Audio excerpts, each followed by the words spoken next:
Welcome to episode 1 of my 3-part Bonnie and Clyde series. In this series, I'll be taking you to significant places and never-before-seen locations around Dallas, Texas, in Bonnie and Clyde's story. You know them as the outlaws and bank robbers of the 1930s, the infamous duo whose names will remain in American history for all time. Join me as we walk the same steps and follow the trail of Bonnie and Clyde.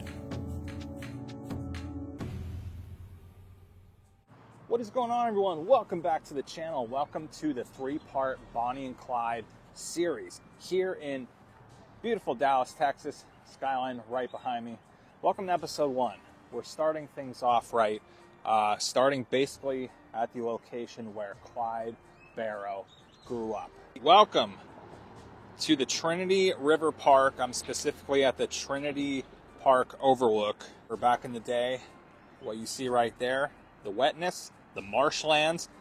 This was the Dallas Squatters Camp where Clyde Barrow grew up. Actually, correcting myself already here. This was the Trinity River Squatters Camp in the marshlands. So back in the day, this technically was not a part of Dallas. So there was Dallas, and Dallas residents considered this area not Dallas. This is where the very low income, the outcasts would live. At one time, a very young Clyde Barrow would have been living and sleeping right somewhere in this stretch of grass right here. Now, the Barrows were so poor, they could not even afford a tent to sleep in. So Mr. Barrow had like a wagon that their family, the mom, dad, Clyde, his brothers, sisters, however many children there were at that point, they would all sleep under this wagon, literally right down there, probably in the mud in the marshlands, and not so good. Eventually, the Barrows would save up enough money to move into a filling station, which is actually down the street, not too far, about 5 minutes from here. We'll go check that out in episode 2, so make sure that comes out. When that comes out, you go check it out.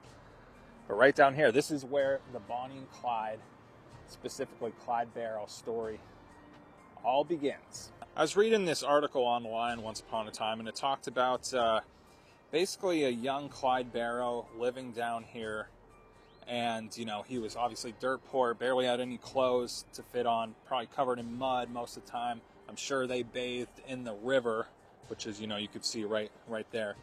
But the story goes that Clyde would see all these nice cars going over the bridge here, but he would have seen people in dresses, nice clothes, suits, and had a vision of himself someday being able to be amongst them rather than living down here in the Trinity River Squatters Camp.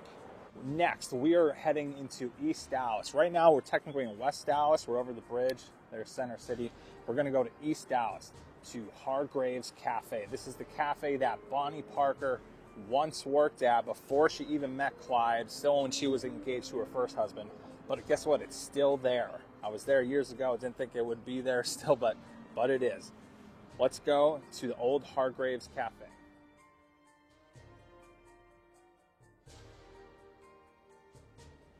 And this is it, the old Hargrave's Cafe.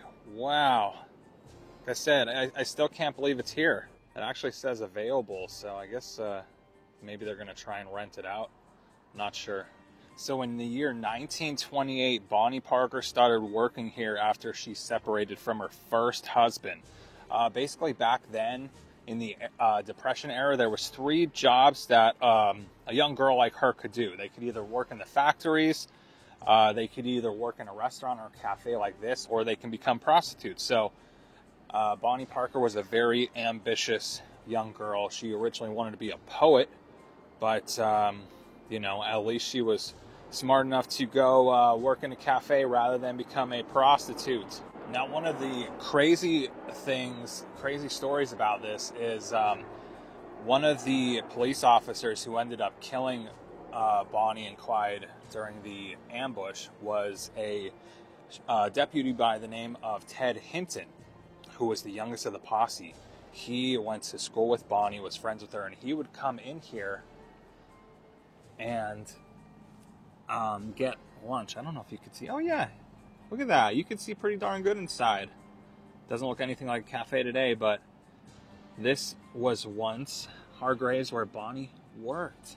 Now, actually, in the next episode, episode 2, this, like I said, this is a 3-part series. Episode 2, we're going to see the gravesite of Ted Hinton, who we were just talking about.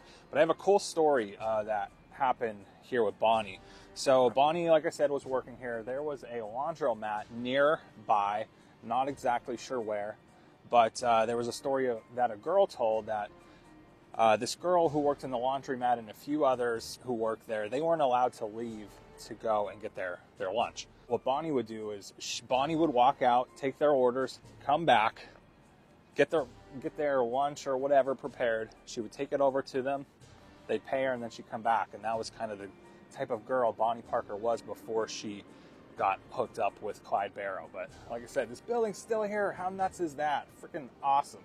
Now, speaking of Bonnie Parker, the next location we're going to go to, I don't think anyone's ever done this on YouTube before. Not even too many people have done this, but we're going to Bonnie Parker's mom's, Emma Parker's house. The house she lived in 1932 when Bonnie left her to go on the run with Clyde Barrow. We're going to go see where, once upon a time, Bonnie Parker, Emma Parker lived. Oh, let's go. I'm going to film from my car because I don't know how this area is. Plus, this is somebody's private home. But this is the home of Emma Parker. Like I said, where Bonnie was living. Bonnie Parker would have slept here, would have lived here. And this is where she lived in 1932 when she left to join Clyde and the Barrow gang. How cool is that? Doesn't look like there's anybody home. I've seen on photos there's usually a truck there, but right there, that is the house, and it's still here today. Oh, and it's even got Christmas lights on. How cool is that? Bonnie Parker once lived in there. I don't recommend coming here. It is a private residence. I'm just doing this for entertainment / knowledge purposes on YouTube. Here we are, next location right behind us. At one time was the old Sidney Lanier Elementary School, and back in the day, this is where Clyde Barrow briefly attended school. Yeah, back in the day, briefly enrolled in 6th grade. He didn't even make it the entire year. He dropped out, started working different jobs, started stealing, and then eventually Clyde would be arrested at the young age of 17. You can just imagine a young Clyde Barrow going in this school. Like I said, very briefly. Not sure what classroom would have been his, but pretty much the building has not changed too much. The name has changed. I know it's still a school, but now also what you have to keep in mind too. I mean, back then, this was the Great Depression, so not everyone went to school like they do today. Even kids, a lot of people are caught stealing because they were starving. You know, I think when Clyde got arrested at 17, I could be wrong, but something along the lines, he was stealing chickens or something and got caught because the poor kid was starving. You know, it was a totally different time, but still cool that the school is here. Now we're going to go to a cemetery for the final 2 parts of video number 1, heading complete opposite side of Dallas, but we're going to see 2 famous graves coming up. Let's go. Oh my God, driving in the cemetery. Oh, a possum. I've never seen that in person before. Now, for the last part of this video, we find ourselves in, for whatever reason, one of my favorite places to be, a cemetery. Welcome to Grove Hill Memorial Cemetery. There's 2 key members of the Bonnie and Clyde story buried here. One, Ralph Folt, who was a Barrow gang member back in the day, as well as Blanche Barrow. They're both buried here. We're going to try and find them. Thanks to findagrave.com, or else I would never know where these locations are. We found our first guest, if you want to call it that, on this tour of the cemetery. The one and only Ralph Foltz is buried right here. Let's get some of these leaves out of the way so we could get a better view. There we go. Ladies and gentlemen, right here lies Mr. Ralph Foltz.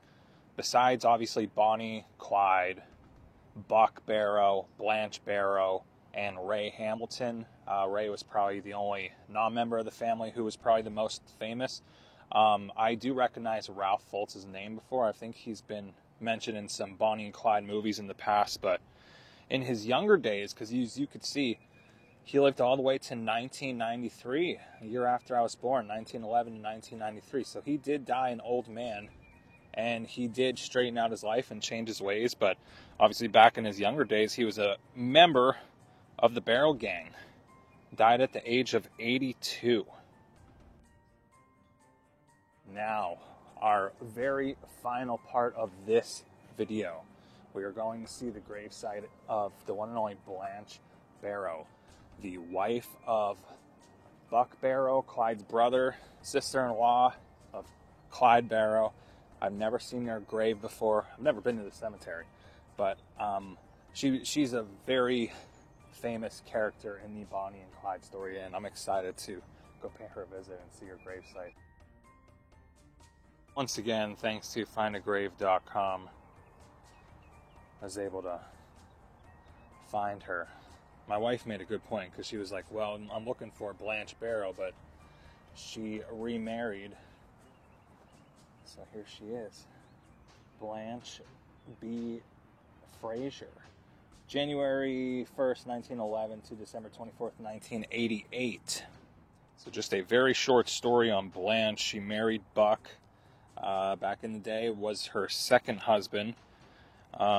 She lived to be 77 years old, died of cancer, and probably one of the most famous photos of her. It's not a good photo at all. I'll throw it in here, but in the, July 29th, 1933 in Iowa, there was a shootout with police.